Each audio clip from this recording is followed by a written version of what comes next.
All We're live. right, all right. We are here. We are live right for you guys here. Let me check, Cody, if you don't mind checking the GSD, checking the Crusader Nation group. We are But live. happy Tuesday, is it? It's already Tuesday, December 6th. It's my mom's birthday just yesterday, and we're celebrating a little bit more today. So happy birthday, moms. We have an exciting topic. A lot of you guys registered in the events, and a lot of you guys want the recording. So we will make that available to you. If you guys got to cut out early, try not to, but of course, stay as long as you possibly can and just comment below if you want the replay. So if you want the replay, just do hashtag number one lever and we'll make sure that that's for the replay. So for those of you guys that are jumping on right now, you know the drill. We want to reach a lot more people, hack the algorithm, hashtag live, and you guys on team replay, hashtag team replay. We're going to be going over some cool shit. I'm going to introduce our guests in just a minute. But let me give a little bit of a background on what you're about to embark on. We got the idea man and we got our main man, Cody, in the house. So Teva impressed me over at the GHL conference. So we got a chance to chat, and you know how we feel about those Meta people. I always joke around saying if you want customer service from Meta on how to improve things, just go to Bank of America because they're no better. But this man is the idea man. So that's why we're excited to bring somebody from the insider point of view that understands the pain points of agency. So he sat on the global advertising team at Meta for 5 years. He's an innovation strategist. He's trained thousands upon thousands of agencies on Facebook ads, from concepts to new products to new features, and a whole slew of amazing speeches that he's done, like Yelp, Pixar, Stanford, the Fed Reserve, like all the big boys. So we're in for a treat. Maybe we'll do a little battle royale between Cody and Teva together. These guys are the ads masters, so I'm here to moderate. But hey, Teva, thanks for hopping on today, my man. For having me. Glad to be here and share some game. Awesome. Okay, cool. So anybody who's Wait, new wait, to this group, first step. If you're here in the group, drop a hashtag live, hashtag replay. But also, I know some of you guys out there got some feelings towards Facebook reps. Okay. I know some of you people out there somewhere have some shit you've just been dying to say to a Facebook rep or a question. So I mean we talked to him for a little bit at the event. He's a good guy. I think he can handle it. So feel free to drop all that nonsense right down in the comments, guys, and I will personally monitor them and maybe. hey, so this is actually the roast of Teva, by the way. You didn't know that. Who wants to come on Zoom and roast Meta right here? Just kidding. Anyways, why don't you give a little bit of an introduction to yourself and we'll kind of dive right into it. Yeah, absolutely. So I'm Tavad, the idea man. They call me the idea man because I got all the ideas, man. But really, I look at how to 10x your marketing through the power of dope creativity. And a lot of times when we get talked and we get deep into our funnels and our metrics and, our A/B testing, we forget about the heart of marketing, which is communications and connecting with someone's soul and spirit in a creative and fun way. And so that's what I bring it back to. I started out as a hip hop artist making spoken word, rap music, and talking a lot about social good, equity, social justice. And I knew that that wasn't the thing that was popping and it wouldn't be on the radio. So I said, well, I better learn marketing if I want to be a successful artist. So that kind of took me in my career, got a degree in advertising, went on to the Federal Reserve, did some lobbying. I spent the last 5 years on the global advertising team at Meta. And now, fully as a strategist for agencies that are running their ads and want to get better results, and they're pissed off at all the algorithmic changes that Meta had. And since I do those changes from previously working there, I hope you get results. Well, that Fed Reserve must have given you some real teeth, right? Because you're basically talking to two sides that don't want to talk or talking to a wall. So you definitely have to be creative in that artistic communication. That's for sure. Abs- Absolutely. So that's super cool. So everybody in the audience right here, drop some hearts, drop some comments. I want to get a hashtag live from all of you guys that are live with us right now. Let's give some social proof to this video right here. And number two is we want to reach as many people in the groups as humanly possible, because it's not often. I want this to be a treat that you guys have, because it's not often you get to meet somebody with this kind of experience, not only from Cody, but also Teva. And we're about to rock some stuff out, because you saw the topic. What is the number one lever to pull to get your broken ass campaigns to be actually functional? And this doesn't mean you as the business that could be literally grabbing a lighter and putting it into Facebook and burning it down yourselves because you're missing certain things, but also for your clients. Because if you need more marketing for yourself, like I always like to say the shoemaker with no shoes, because if you're a marketing agency doing ads for clients, you should also be doing them for yourselves, because that just means you don't believe in Facebook advertising or media buying at all, but you believe you'd risk your clients' money on it. So I want you guys to look at it from both perspectives, okay? And it's gonna be important, because the mistakes are gonna be just as important as the levers. Because like Cody, what have you spent millions upon millions of dollars over hundreds of clients for like what we've done together and what you did separate from me?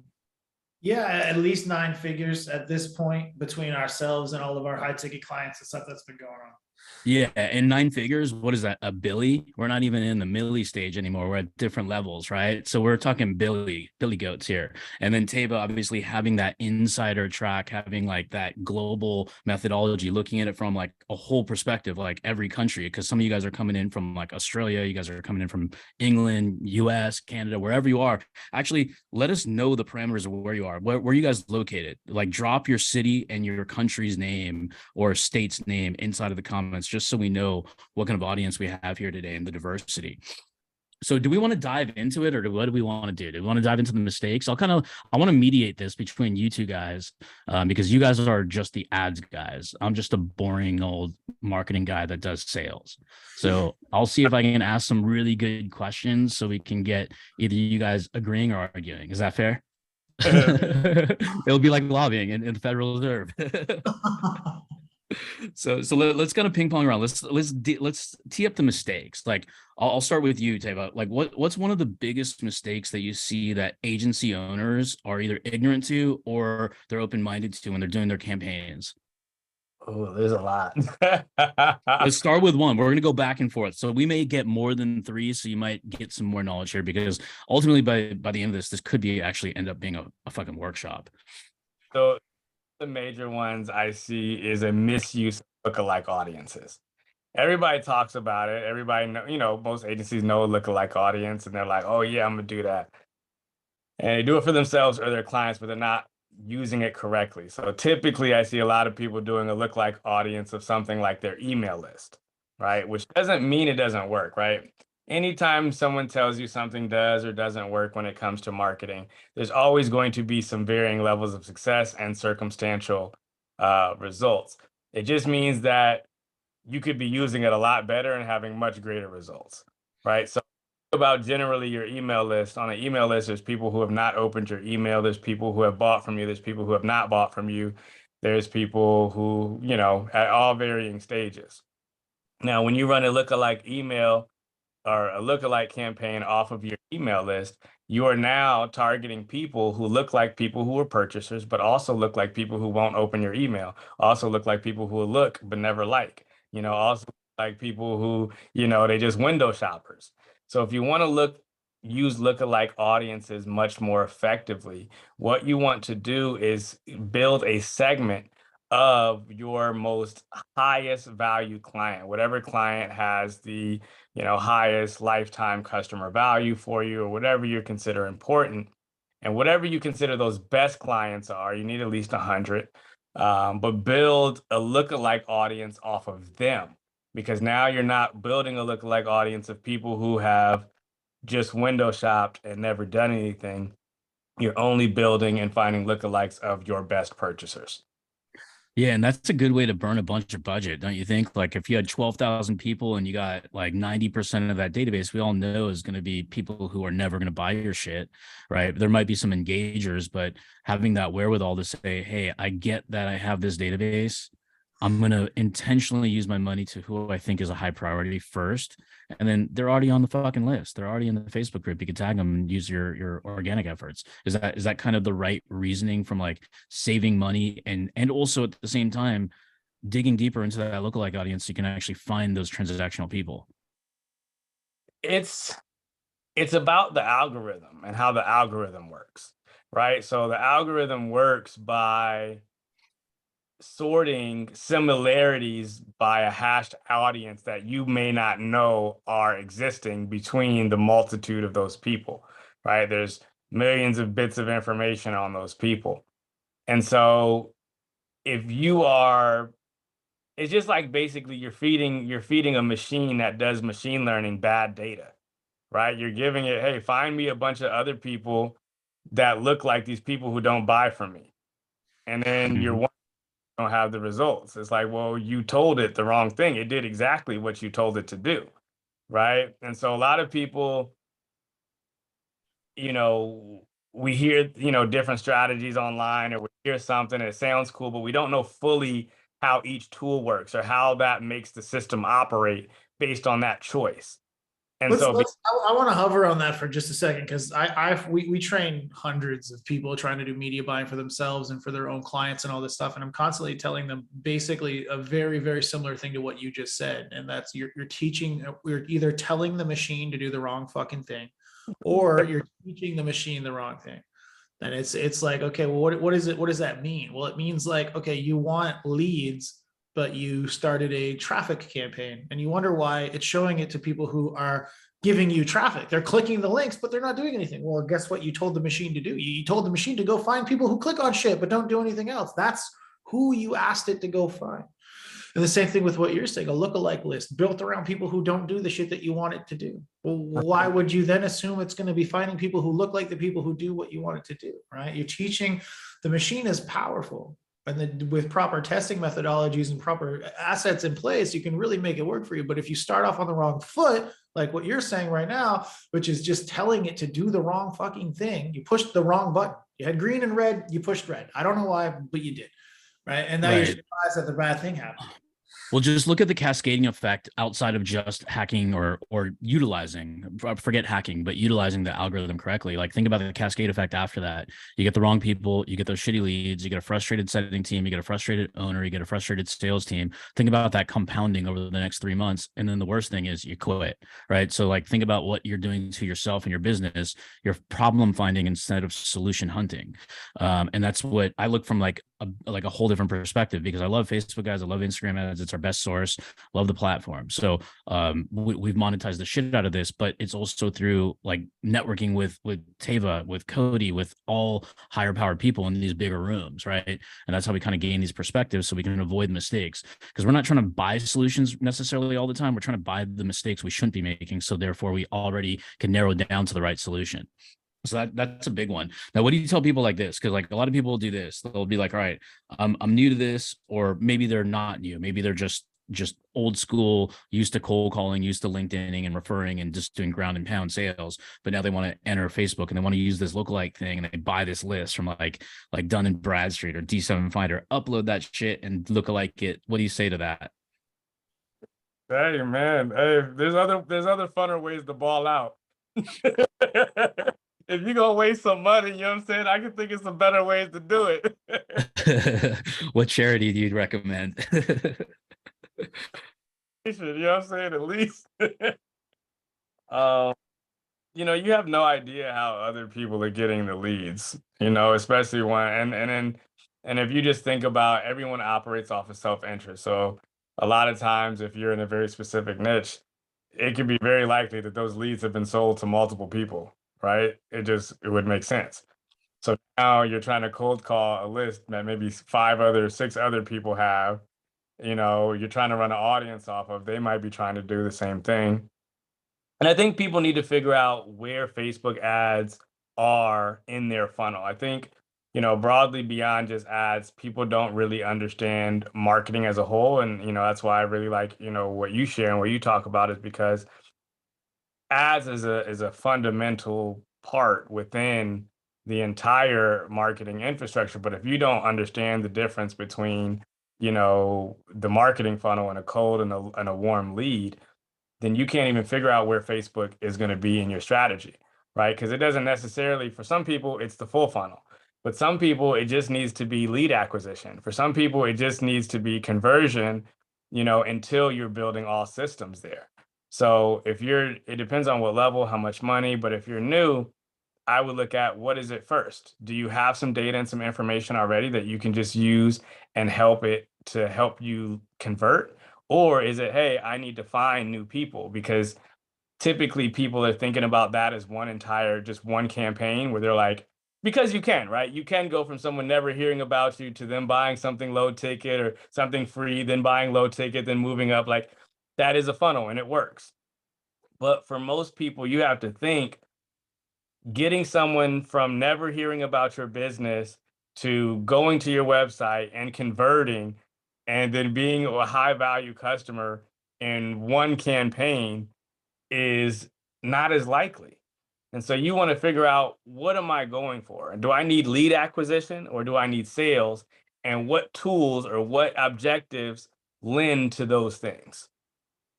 Yeah, that's powerful, is just knowing your objective, because like a lot of people go into Facebook ads with probably one expectation. It's like it's going to solve my sales problem. And if you're unknown to the world, it's really hard to, like, imagine like you're at Starbucks and you probably don't talk to anybody out there, right? That's just like your Facebook ads. Nobody wants to talk to them and engage with it because they don't know, like, or trust you just yet. And we'll get into the creative aspect of it, because there's a way to turn that around to go from cold to sold. It's not, those are kind of like quote unquote the unicorn type things. But it's also how well people already know who you are. Because if I run an ad and my expectation is to have the same result as like a Tony Robbins to run an ad, I'm going to be poorly disappointed. So you have to be totally aware, because like not too many people know me, but a lot of people know Steph Curry, right? So we just have to understand like where we are in the minds of the customer in terms of their journey. Because that top of funnel money and that top of funnel budget, like I know that with digital marketer, that girl who started her own thing, she was like the VP of digital marketing. I forgot her name already. She left and started her own firm. But like one thing she talked about was like 60-20-20. That should add up to 100 if my math is correct, but it was like 60% should be top of funnel, looking for ideal candidates to get that top of funnel goodwill, if you will, whether it's a tripwire, a low ticket, or just get known, and then move them down to the funnel, to the middle of the funnel with something a little bit more commitment. And then the bottom of the funnel could be like testimonials, call to action, etc. Like, do you agree with that kind of like overall overarching, like just broad strategy? Yeah, I think that, like that because it's structured out, right? Right. Most think in one campaign to try to do all of those things, right? But how you need to communicate with someone who's never heard about your brand versus someone who's heard about your brand versus someone who's considering your brand is very different. They need to hear a different creative, a different messaging, it's different targeting, there are different areas in the funnel. So it makes sense that you are narrowing it and creating messages for each of those people. But I'd be interested to hear what Cody has to say on that, and just on that kind of idea of being specific around who you're targeting, or if it's, top of funnel or bottom. Yeah, I mean, look, the customer journey matters, and your messaging has to be different at each approach. But I think the main thing that a lot of people try and do too much of, I think, is focus on retargeting early, especially when you're not. Look, different strokes for different folks, right? If we're running an e-commerce campaign, you better have dynamic retargeting installed immediately, because otherwise you're losing traffic. But if you're running a coaching program, an agency, that kind of stuff, really you need to be monetizing the front end, and then you need to be worrying about how do I monetize the back end. So if we're losing a lot of that, then yeah, we do the 60-20-20, but really what it ends up being is more like an 80-20, because a lot of you guys don't have that middle of funnel thing. So it's easy to sit here and say 60-20-20, but you don't even have a group or a list or a nurturing process to do middle of funnel. So really what you're doing is 80-20. You're just trying to fill the funnel so that you build that list so that eventually you can do that. And then you can worry about the communal aspect of it later, but you're just trying to say, cool, well, this person hasn't quite bought or booked a call yet. So what can I do? Do I do a different offer? Right? Or do I do some kind of social proof? Do I run some testimonials to say, hey, this thing that you saw that you clicked on, but you didn't buy or you didn't book, right? Well, maybe you clicked on it because you were interested in it, but then you got there and you're like, well, shit, I don't know this guy. Who the hell is Cody? what the hell is a Rahul, right? I've never heard of a Rahul before. I don't know Right. if he's a Too, trustworthy that way. dude. You know, I wasn't ready to go there, so I left, right? And then, but now you get a testimonial video and a story. You know, the power of story in the lower levels, the middle and bottom of funnel thing to go along with an offer, you know, that can really be the thing that meets a person where they need to be met. The thing that levels up the three tens, the three levels of certainty, you know, 10 out of 10 for you, your product, your company, that's going to be the thing that changes their lives, that's going to be the thing that actually gets them to where they want to go. And that extra additional middle bottom of funnel messaging process assets that you're leveraging, that's what the job is supposed to be, right? Is to finally drive that home, to level up that certainty through the assets you have available to yourself. So it's a little bit more of a long-winded way of saying the strategy approach, but I think it really matters. You know, what are you doing at the top of funnel? What kind of business are you running, and what assets do you have available to really drag that across? Yeah, I mean, the context matters because the bullet point list isn't helpful. It's just, it could take somebody down the wrong path. But like what I'm hearing from both of you guys is basically like treated it almost like a dating funnel, right? That's like marketers always compare it to dating. It's like, well, we first introduce ourselves saying, hi, my name is. Then we say, hey, you want to get some coffee? Then maybe a dinner. Now it's getting a little bit, oh, we're in the dating scene. Then we're going to be like, hey, move in. So it's like, that's how like kind of the sales process and the sales journey works. It's like, hi, my name is, this is what I do. This is what I'm great at. You have this pain. I have this solution. What if it makes sense to hop on a call? Now we're going to be dating. We're going to do our discovery. We're going to do whatever your strategy is, whether it's one call, two call, follow up, etc. And then it's like, all right, now it's time to get serious. Rubber's meeting the road. Let's jump into bed, do some shit together, some long run game planning. And that's like what these marketing channels, and specifically to Facebook, Instagram, is what we're doing with it. Is we're looking at the whole, like from like 30,000 feet and kind of narrowing in, because like the last expectation, which is going to go, which I think is mistake number 2, which I'm going to tee up for everybody, or number 3, is patience. Like, what is your expectation? Right? Because as much as I preach it, I'm also a consequence of my not taking my own advice. Because like Cody knows, he deals with me all the time. It's like, launched an ad, I see the approval email, I'm like, dude, did it get any fucking leads yet? So like I want to segue into patience, like, because you said something interesting in Texas when we were sitting down or talking about the learning phase, the learning machine of launching a new campaign. So let's go into the mistake of the learning phase, so people are clear of what that even means and why it even exists. Got it. So again, right, it kind of goes back to, and you know, people all, you know, I you know, all the time, especially when people talk to me, or when, you know, they're like, oh, you used to work at Facebook, like they, you know, they always asking the questions like, how does the algorithm work? And the, you know, or the algorithm hates me. I don't know what I did, but it just punishes me, and it's all fault. And it's like, no, just learn how it works, and then you know what to do. And so one of those things is, as you mentioned, is the learning phase, right? And the learning phase is basically until a certain amount of whatever result you've requested through your objective, right, is, until you get to a certain amount, Facebook is basically what I like to call it, like guess and checking, right? It's an easy way. You know, when you used to learn, I think we did it for math or whatever, right? You just guess and you're like, okay, let me check, right? And you're kind of just putting stuff out there, you know, educated guesses, but you're seeing what works. Just like when you first launch a new product and you wrote your messaging, and some people think if I just write my message in one time, it's going to hit forever. It's like, no, that was a guess. Now you got to give, based on feedback and what people are, how people are responding, you need to then go ahead and revise. And so the same way that we do that with our business, with our messaging, with our products and services, Facebook an algorithm perspective. When you first launch the campaign, it goes into something called the learning phase, where it is guessing and checking to see, hey, you've told me to reach out to this many people. I'm going to see who is working. Over time, I realized that people that have this set of similarities tend to perform or have more results. After the learning phase is over, the algorithm has learned, and then it starts sending out optimal, right? There, you know, there's a lot of things that make it optimal, but better optimized results, right? So sometimes somebody will tell me like, okay, I'm running a campaign for a week for a launch. And I'm like, basically, you're running an entirely unoptimized campaign.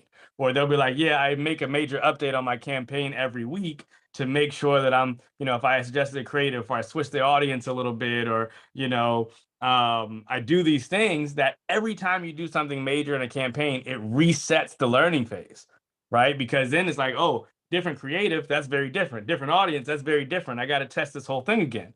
So some people, a lot of agencies spend their entire time running ads, messing up. There is basically like if you were trying to run and you tie your shoes together and you just keep tripping and you don't untie it. Like you're running your entire campaign on the learning phase, you're never getting optimized results ever.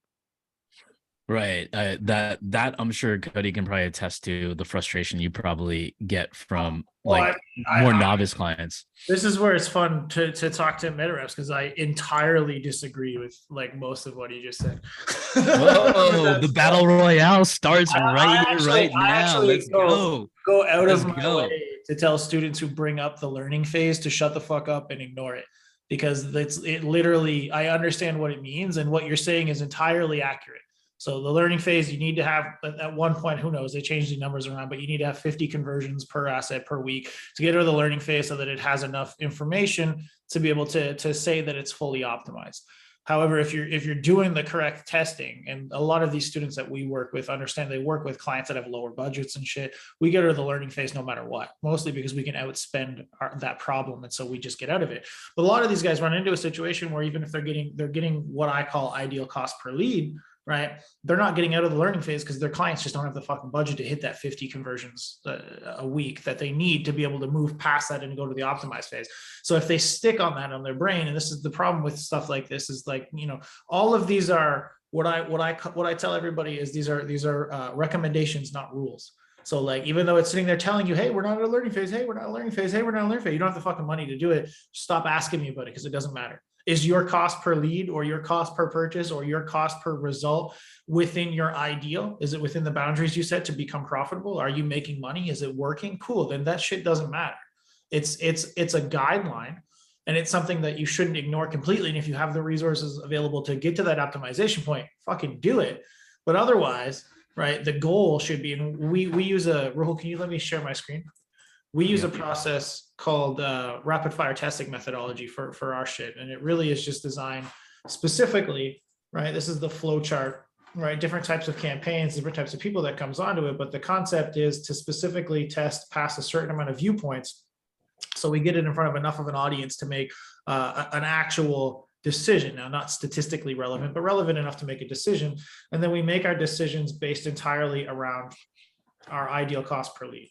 Right. So as the conversions have 2x our ideal cost per lead, does it have 3x our ideal cost per lead if it doesn't have conversions yet, and shut shit off and test things in specific way. So this one specifically, you test audiences first, you test hooks and offers second, you test creatives and stuff ongoingly, so that we're separating out the variables in the equation and actually improving each one, testing it, making sure that we keep a track record, all of that, and actually move forward on that basis. So it's not that I disagree, I guess, with what you're saying. It's that it's really only relevant if you can outspend the problem. If you're spending a shit ton of money and you're not getting 50 conversions a week to be able to get out of that learning phase, and of course you're being dumb, right? But for a lot of you guys out there, right, in our Facebook groups right now, who are younger agencies or younger coaches running your own ads or running this for other people, I think you have to understand that you might not get out of it just because you're not going to be spending enough. And what you really need to be paying attention to is your ideal cost per result metric, and making actual decisions based around that. Yeah, just a little poll for all you guys that are live in either group, the GSD and the Crusader Nation, like one in the chat right now. If you guys are running ads and you're looking to improve them, one in the chat right now, if you're running ads and you're looking to improve or optimize them. Now, for the rest of you that are watching and learning, put a 2 in the chat if you want to learn how to run ads, because my assumption is you're either a coach or a marketing agency. So the backbone of your business is going to have ads as part of the marketing system. So let me know who's who, so we know who to kind of like give you guys resources and do some additional lives now or in the future. Okay. So I just want to get that poll. So, and Tava, like, I want to give you a chance to rebuttal Cody. Anything you disagree with or agree with? I'm going to be the moderator. I don't think it's a agree or disagree thing. I think it's just multiple ways to look at it, and depending on your perspective. So Cody, of course, has a much better understanding of who everyone here is and what phase of business they are. Right. So internally, we're looking at massive clients, right, that are spending a ridiculous amount. And some of those, it's, you know, what you want to think about, as Cody said, away as again, and kind of what I shared earlier, is that none of these are hard rules. There's always going to be exceptions.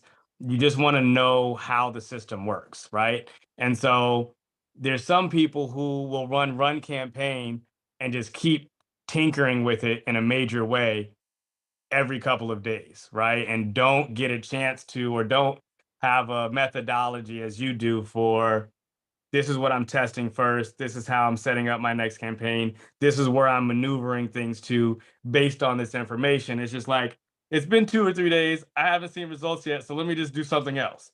And when you're doing it that way, you're not either looking at it from either perspective. You don't have a methodology you're testing, you're going to fail.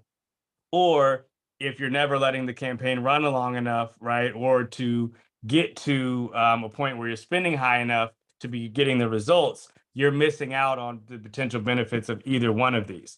But it definitely matters, as Cody said, like, depending on the size of your company, where you're at, being in or out of the learning phase doesn't mean that you shouldn't be getting results or evaluating, right? If you're not spending a lot, you still need to just be looking at what your results are. Hopefully you get there, but that doesn't mean that should be the end of your campaign.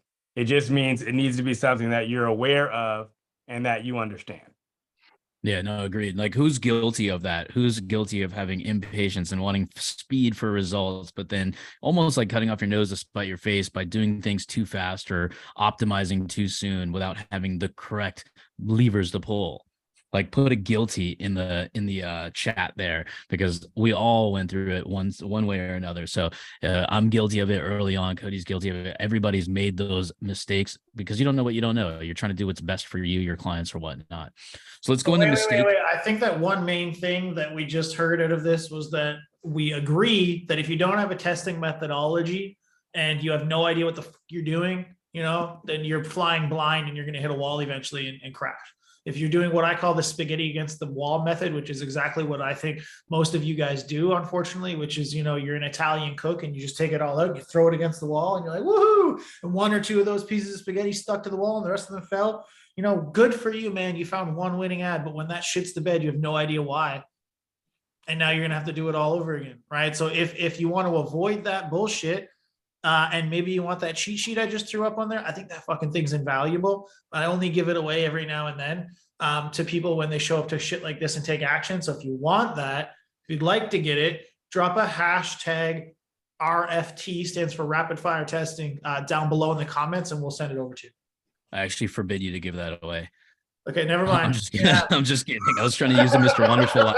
I just wanted to use a Mr. Wonderful line here and there, but no, hashtag RFT, rapid fire testing. If you want that document, we'll share it with you guys. That's not a problem. All right, let's go on to mistake number 3. Oh, before we do, actually, I was going to say, well, back in the days, what we used to call that spaghetti analogy was spray and then pray, because we used to deal with a lot of display marketers out there where they just buy a bunch of media, spray it on the fucking websites all over the place, and just pray that they get some sort of click through, and then they'd sell the impressions, right? So it's like, oh man, 2 billion people saw your ad, but made you no money, no top of funnel, no strategy. So that's definitely the spray and pray. So I'm going to lean this one into you, Cody. Now, what's the number 3 mistake? It doesn't have to be ranked in any order. Whatever comes to mind that's common for you that you see people be making on their Facebook ad campaigns. Oh, starting it in the first place. The savior complex that they put on ads. The concept that they think, oh, my business sucks, my offer sucks, everything sucks. But if I spend a bunch of fucking money on Facebook, my business will be set free and I will make all the money, because that makes perfect fucking sense. Yeah, no, I tell people all the time, look, ads is kind of like alcohol. All right. If you get an asshole drunk, he just becomes a bigger asshole. Okay. That's the reality of it. And it's the same thing with ads. If you take your broken piece of shit offer and you pour a bunch of money into it and put it in front of more people, that's just more people that don't want to buy your shit. Nobody wanted to buy it in the first place. They don't want to buy it there either. So you don't have the proper offer in place, and no amount of traffic is going to fix your shitty offer ever. It's going to break before you even get off the ground. Ads are an amplifier. Okay, I could have the shittiest landing page, and I have. I actually tested this 1980s looking piece of shit landing page against some nice fancy one. And what happened was this one had a good offer on it, and this one had a shit offer on it, and this one blew the other one out of the water. Because at the end of the day, most of the heavy lifting, 80 to 90% of the heavy lifting of your ad. And one of the simple processes we teach you guys in these groups, the SOAP ads, right? Scary offer application process. What is it? It's taking a scary offer that we teach you guys how to make, creating a control ad that basically just says the scary offer in both the text and in the image, and goes to a lead form, and then sends an asshole text right afterwards that repeats the offer back to me. Just offer, offer, offer.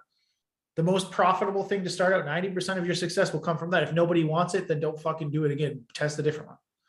When you find that right one, then you go get fancy. Then you worry about the VSLs and the follow-ups and the long form copy and all the videos you can shoot and the cool funnels and all that shit. But at first, simplify it to where you get an offer that actually works. Then expand outwards. The number one, I think, by far mistake that people do is that they think that ads are going to be the savior for their shitty offer, their shitty business, and all they end up doing is expediting their own failure instead of fixing and validating an offer first. Yeah. So, I mean, keep it simple, and then you can always get ninja later. And that because we're all wanting the perfect scenario, and that doesn't exist because we put in the work and built these like beautiful J. Abrams style letters with the yellow highlighter, dear so-and-so from the desk of Cody Getchell, like that bullshit.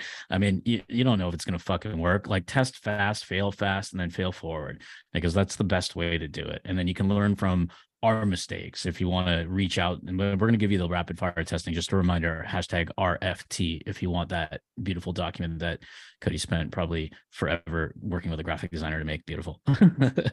So anyways, all right, what about a mistake from you, Teva, that you see it as common?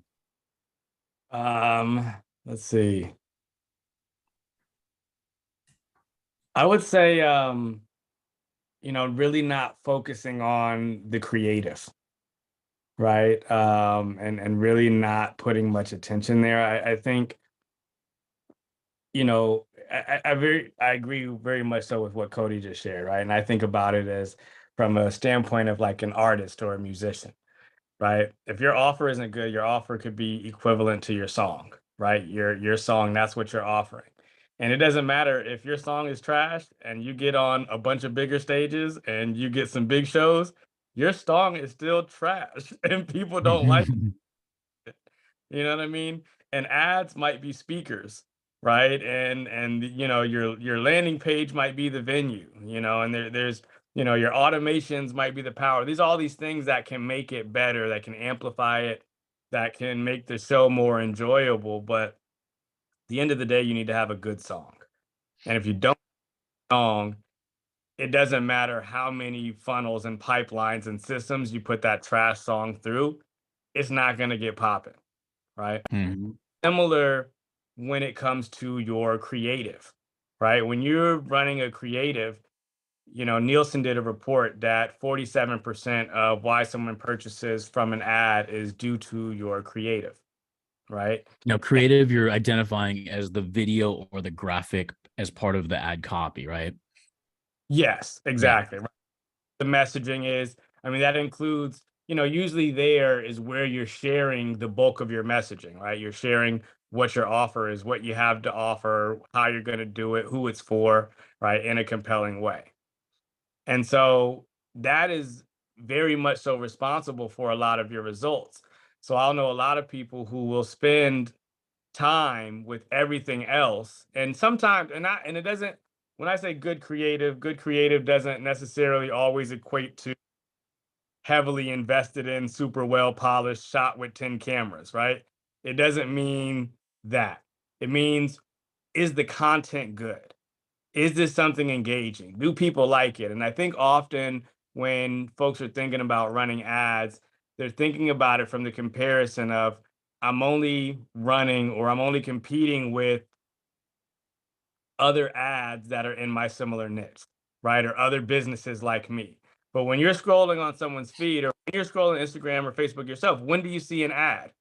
Right between your family or your friends or a wedding or travel or food or vacation or a comedian or an influencer.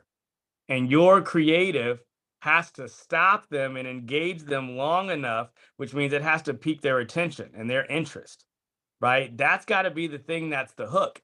And so if you miss that part, if you don't focus on that part, right, then why are you spending a whole bunch of money to show or let people hear a song that's garbage, right?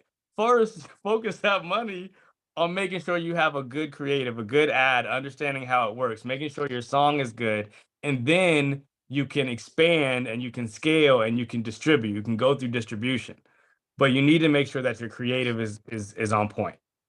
Yeah, and what Teva mentioned as far as like the fancy setup, which you might see some overproduced ads out there. The one thing about comparing ads, whether it's like something you like or saw from like a Geico or some big brand versus somebody smaller like your competitors, you don't know if those things worked. All right. So when you go and copy or you take ideas from, like I see that all the time. Like people are like, oh, I'm just gonna copy this dude, but that dude has like 20 or 30 different creatives in the ads library. Number one, because they're doing the fucking testing. But number two is if you copy something, you either gotta copy the whole thing to see what works, but you have to have your own strategy because what you see visually, you don't understand the targeting behind it. You don't know their sales funnel. You don't know their sales process, their reputation. So copying and pasting isn't necessarily the right answer because we just don't know what the results are. They could just be burning money. And quite frankly, you guys are a bunch of marketers. You guys don't know always your numbers. Like I know a lot of people who collect ad spend and call that revenue. It's not the way the world works. We're looking for the profit center, right? I don't know if Cody was shaking his head for something else or, what I just said. I just can't. It's the counting ad spend as revenue, and it's all the coaches counting generated before it's collected. It's just shaking my head at that nonsense. Too much. Yeah, I mean, and because like Cody and I have invested heavily into videographers. I mean, some are cool to work with, some are fucking nightmares, some lose our assets. So we take that risk at every point, right? But the point being is like this little device right here is so powerful that it has such great cameras. And this is a Mac, so like this is old, right? So this is like 4 generations behind, and it still takes quality video. These are where the majority of our videos come from. This fancy Canon that I just pointed at, that never sees the light of day in the videos you see that we do. It's always this little device right here. So you guys have your whole production company in your palm of your hand. For you guys that are thinking like, who do I call? Who do I work with? It's you, it's your creativity, it's your speed of how you can come up with anchors, hooks, and all those stories that you can test into your audience. If you have a big organic following, you have a free testing pool. What's going to get the most engagement, the most comments, the most results that lead to any kind of sales? Now you have a premise of what the rest of the market may want, so you can create that ad creative.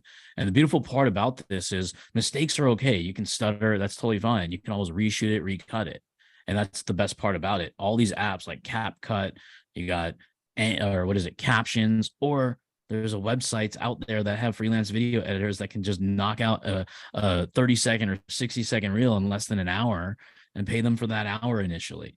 So there's all these different resourcefulness or resources that you can utilize. But most importantly, it's just getting what's in here into this phone and then putting it out there, and not letting your ego stop you from being great. Because that's a lot of you guys are scared to do fucking videos. But everybody wants the video. The market has spoken.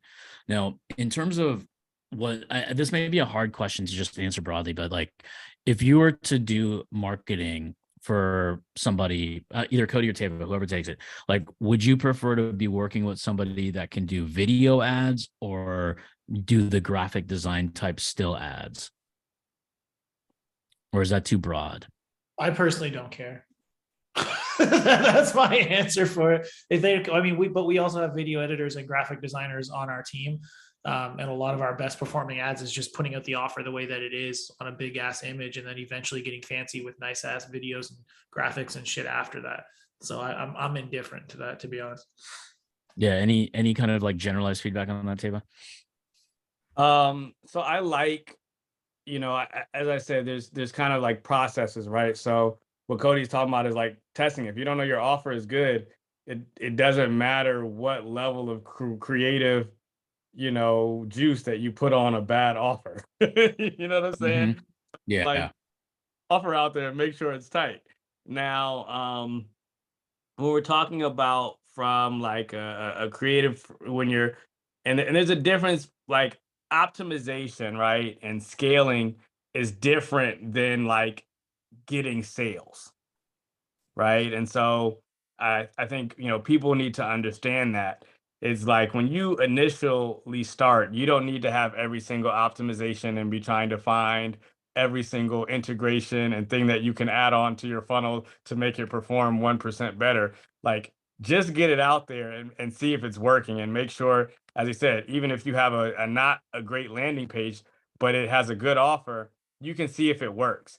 And then the optimization is the process of improving your results over time once you know that something is successful, right? And so when we're talking about the optimization side, video is really cool because you just have a lot of capacity to do a lot of elements. So one, you know, if you think broadly, the kind of content that's at war is real style content, right? Short form video. If you look at YouTube Shorts, TikTok, Instagram Reels, right? That's the kind of competition that's competing in the market right now. So, therefore, the platforms that are on them are trying to push or promote that content to get more users, right?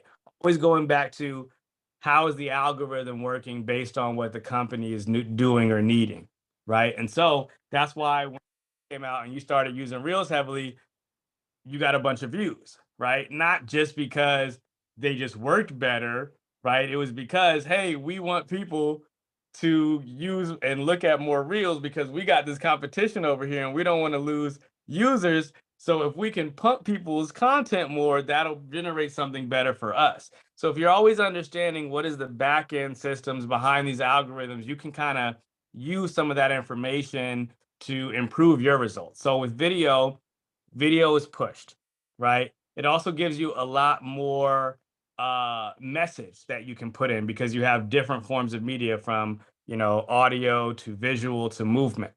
Now, a couple of just like of very specific things that you can do in your content to make it perform better. Whether you're using a still or video, adding some type of movement in your content has been shown, you know, via studies to improve the performance. So that could be as simple as you have, you know, a caption or a wording based background and the colors are switching, the background colors are switching, right? Or the words are moving in, right? Our eyes are attracted to movement, right? So if we're looking for something in a room and everything's still, it's hard to see. But let a shadow or light or a fly, your eyes are immediately attracted. So having some type of movement on the screen can get people to just pay attention a little bit more. And that's kind of really what you're looking for, is those 3 seconds, right? People, the majority of people drop off an ad after 3 seconds. That's why you have metrics like continuous 3-second views, right?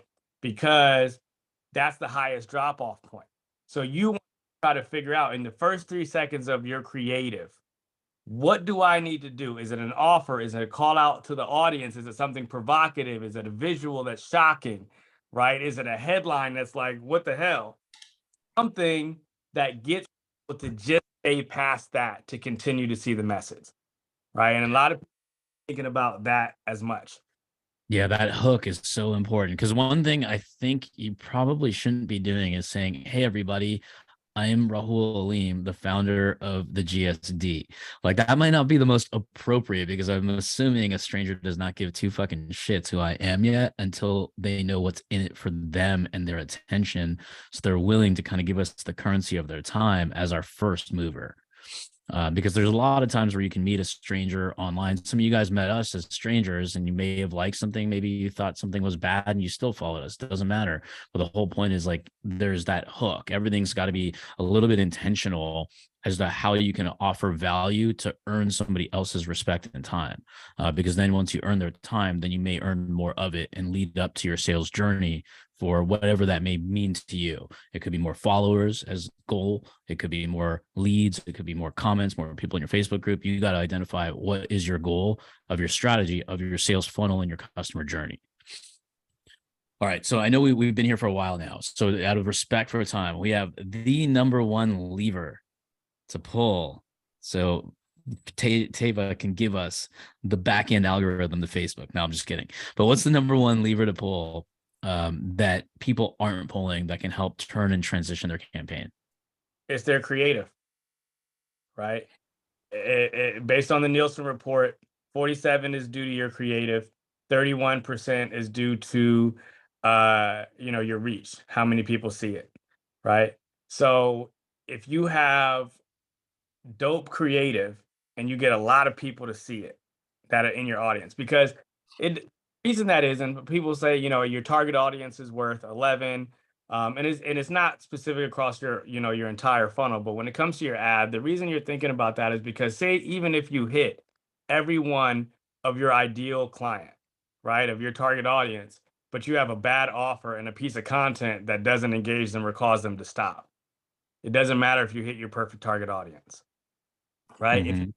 less of your target audience, but you have a great offer and you have something that engages people and shocks them and lets them look, the percentage of people that are in that audience that are in your audience that saw it are going to have better, they're going to take your CTAs. So you want to really focus on your creative. You want to think that even though it also ties to what we call the Facebook audience relevancy score, which is where Facebook is evaluating each ad and looking at how relevant is this ad going to be to the potential person that I show it to. And just like organic content, where if more people engage, interact, or take an action based on the result of your ad or based on the result of your content, that content gets more reach. The same thing is true of your ads, right? And so what makes content be engaged with is the same thing you want to be thinking about with your ad, right? So a couple of things: have one clear message. Don't try to promote every single thing in your business at one time. Have one core offer. Identify the person who you're talking to, right? Or who is your audience. So I'm hearing a lot of people, I get a lot of ads sometimes and they're like, are you a real estate investor that's generating X amount of millions already, right? Your message should both um, identify who you want to work with and separate those who you do not want to work with, right? That's good leads. And you don't want everybody in your funnel, right? You want to let go of the people you don't. Use some movement in your ad or in your creative, whether you're using a video or a still. Try to add some kind of movement. And then finally, just do something dope. Be creative. Think outside the box. Do something funny. Make some content that's interesting, something that people haven't seen before. Be visually appealing. Don't just go, I see every other coach doing this video right here, so I'm going to do the same thing. Like, get fun and try stuff. Yeah, because like That's my what's gonna favorite work. quote of the day. I put it in the comments for everybody. Guys, biggest advice, just do something dope. Yeah. That is it. Like, be dope. Like, all right. So the next master class is how to be dope. Okay. But this just shows you the power of one. Like, I mean, one person, like one persona that you want to offer, one offer, one audience. Like, be very specific. Like, be as prejudiced as possible. Not racist, but prejudiced. Like, you got to segment this stuff. All right, because like that's the most important thing, because it's your business, it's your money, it's your client's money. Like, take that stuff serious. Like, get really good at this stuff, because if you're the backbone of your business is reliant on generating leads from Facebook or Instagram or even another platform, this is stuff that you want to pay attention to. There's these nuances. And then if you're doing it for your clients, there's even more on the line, because your job is one thing, 3 letters: return on investment. You got to get them in a better position than when they met you. It's not to get them into a depleted position where they go out of business, right? So we would just want to gain up our skills and level up, because then you could be authorities in the niche and that service that you provide. So that's important. And it all comes back to like media buying, because a lot of you guys do a lot of media buying. Okay, so for one last thing that I want to do before we go, like you actually a couple things. Number one, you mentioned some data here. We have 40%, 47% is directly correlated to the creative in itself. 31% is directly correlated to the reach. How many people are actually being able to consume this thing? Now, let's talk about that little headline across the bottom of the ad. Like, a lot of people focus on that. How important is that? Well, it depends for more people. It adds context, but we want to know how they test the data and why they get. But from the Nielsen report, it was worth 2%, right?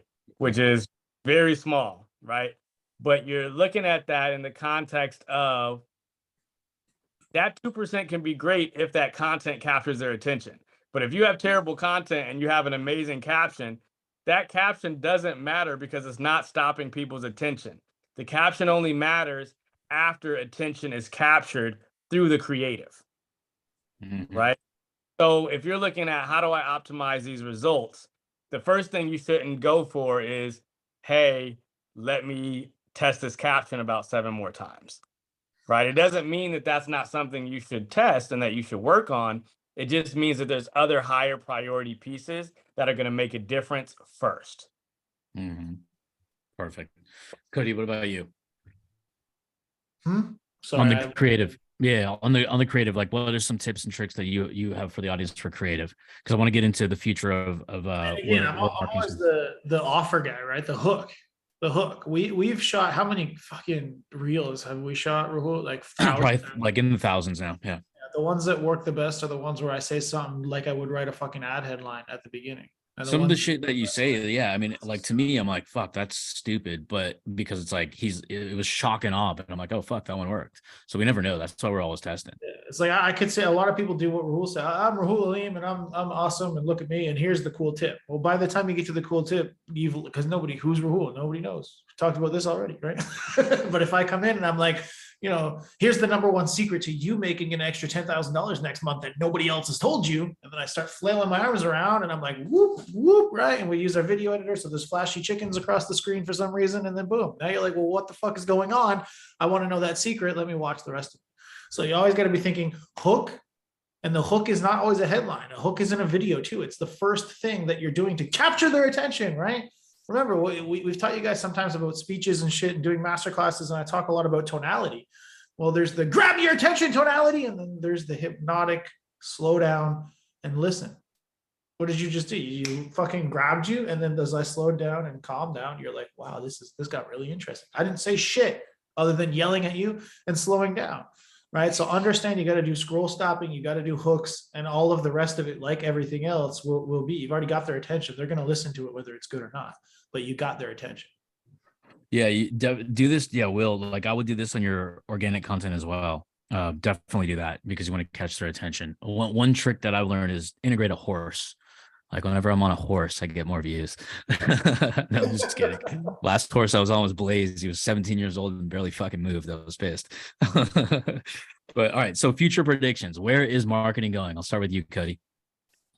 Where is marketing going? Like, what are some future? What are some tips like people should be integrated? Like whether it's like AI, whether it's some shit that they... Honestly, my biggest thing is diversify. For a few of our clients that are doing over 100, 200, some $400,000 a month now, it's diversifying, not because we need to. And I know we're sitting here talking to a meta guy, and he's like, bro, and I'm like, well, it's the truth. You get fucked on Facebook, you get fucked. If you don't have more than one bucket, you gotta. So I mean, TikTok, YouTube, all these platforms work. We personally run ads now, TikTok, YouTube, and Instagram shoutouts, which are technically ads, but not technically run by the meta shit, right? All those places and stuff that we've used to diversify. So when some of our ads might have issues, or if our lead cost shoots up because the CPMs on one platform are there, you got to diversify. And a lot of these platforms right now, similar strategies will work with just a slight tweak in your messaging. So it's not that hard to replicate across platforms. Cool. And what about you, Teva? Yeah, definitely agree with that. I think where marketing is going, I think that it is fusing more with culture and art. And the more we continue to be at a place where, social media has kind of combined, obviously somewhat separate, right? Before you had, traditional, you got a commercial that interrupts an amazing show that you like, and you have to watch the commercial to get back to what you enjoy. But now you can scroll past anything, right? And so your marketing has to be more entertaining, right? Eventually, I think those are going to cross, and we're not going to see such a difference between what we consider marketing and what we consider content. Eventually, everything will be in this space where it's crossed, where this is just content that you're seeing, but it happens to have branded messages or sponsored content or messaging as a part of it.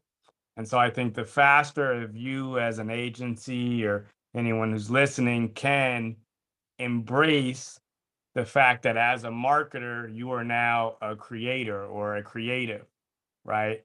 And it doesn't mean that you personally have to be the creator. It just means that that's the ecosystem in which you're operating in.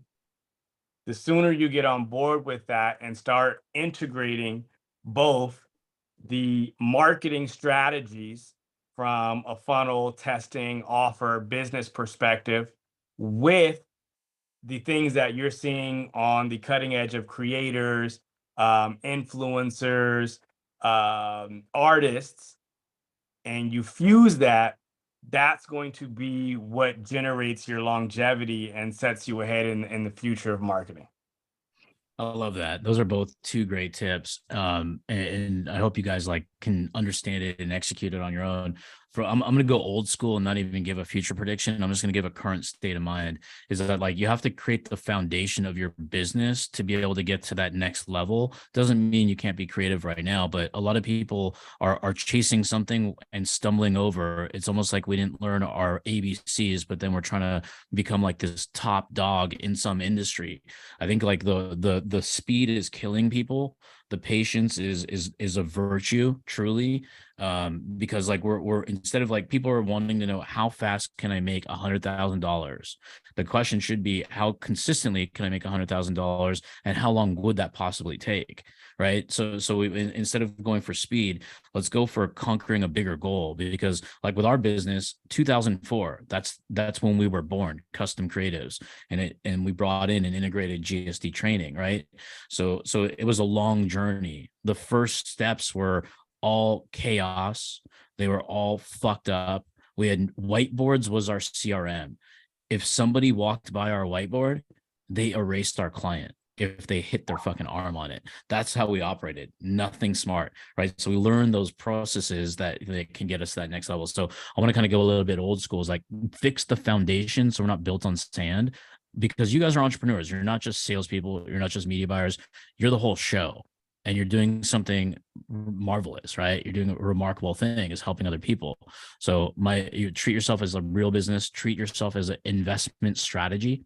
Just like when people buy crypto, but then they don't invest into their own systems. Don't do that. Fix yourself first. Be your own crypto ecosystem, because you can just go all the way to the top once you believe that you are Microsoft. Treat yourself as a public company, put your money into it, and you'll get a lot more out, because you are your own ROI. You get to determine, does my $1,000 make me 50 grand, 10 grand, 2 grand? You get to determine that all by your lonesome, right?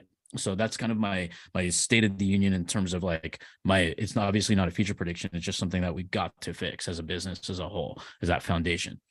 And then all these future strategies are absolutely imperative, because we want to be on the trend, right? If we can catch the trend on the way up, boom, fuck yeah. I mean, we get the views, we get the eyeballs, we get the love, the engagement, etc. Can I? All right, any last words from you guys? Yeah, just what you said. I think that was super, super, super important. And I think it's actually, one of the mistakes that Meta made, right? And why you're seeing, and I think, across the tech industry as a whole, but it's specifically Meta, and why you're seeing a lot of these layoffs, I think is partly because there was so much attention to just build new, create new stuff, build, always just be inventing, which is great, right? And at certain stages in business, that's really important. But if you're doing that at the risk of making sure that your core systems, your core service, right? A lot of the complaints that so many people have is their ad accounts get banned, or they can't get, ad approved, right? So as a company, if your core customers can't even do the basic necessities of what they need to do to give you their revenue and to get their service, you're focused on building some new fancy thing. That's great and all, but then what happens when the floor gets wiped out and you don't have the money because you weren't taking care of the primary aspects of your business? So I just wanted to share that, because I think that was a very huge point. And I think sometimes people think oh, it's a small business thing. Like that's an all business thing at all levels. That is the number one thing you need to be focusing on. And once you have that thing that tight and you got those systems and the processes, all this marketing and all that is scaling. So that way you're doing that better, but that's got to be tight. I love it. Anything from you from a last word, Cody? Nah, man, I think this has been great. Couple of things, guys. Hashtag RFT if you want that free asset from us. Maybe the idea man will be nice enough to go through. I know there were some questions. I don't know what's going on with the new Facebook layout, but I can only see the last like 10 comments. There's 100. Maybe he'll go through. Yeah, it doesn't scroll up. Yeah, I see that too. There's a lot of people out there. Otherwise, this has been fantastic though, man. I appreciate you coming by. It was some good shit. Best conversation I've ever had with a Facebook rep. Tell you that. Well, let's back up. He's a global strategist, motherfucker. He's not a rep. Sorry. Yeah, not a rep. Global strategist. That explains it. It's like calling the founder of Subway a sandwich artist. Come on, man. Well, David, thank you so much for coming out, spreading some love and joy and some energy inside of this group. For everybody that's watching right now, can we smash that motherfucking heart button, smash that like button, give your love for Teva here for spending some time out of the day. You didn't have to do this coming all the way in from Mexico, I believe, right? You're in Mexico? I'm in Oakland right now. I'm back home. Oh, okay. Oh, okay, nice. There you go. But follow any of the travels or any of that kind of stuff. I'm on Instagram mainly, Tavah the Idea Man, TEVAH the Idea Man. Awesome. All right. So one last question I've been saying your name wrong the whole entire time. Tavah. Sorry. So my bad. My apologies, Tavah. So will you come back for a live Q&A at some point? I can do that. No problem. All right. So we got it. You guys, your energy helped me get this guy to come back, guys. Thanks for engaging in the content. Any questions that you guys have, feel free to drop it. We'll get back to you on some answers. And remember the hashtag RFT. You can get that document that Cody's going to be sharing.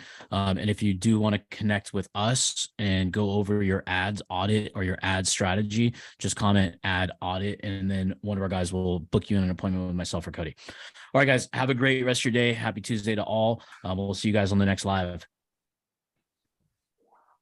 Thanks, man. That was fun. That was Yeah. I gotta hop off. You're fantastic. I gotta go join a call that we're super late for, but that was great, man. Thanks for coming, and I look forward to talking to you again next time, bro. Likewise, man. Good to Yeah. talk to Hey, you. are you going to be down in? Do you ever come down to SoCal? Yeah. I mean, whenever I need to. All right. Yeah. If there's ever any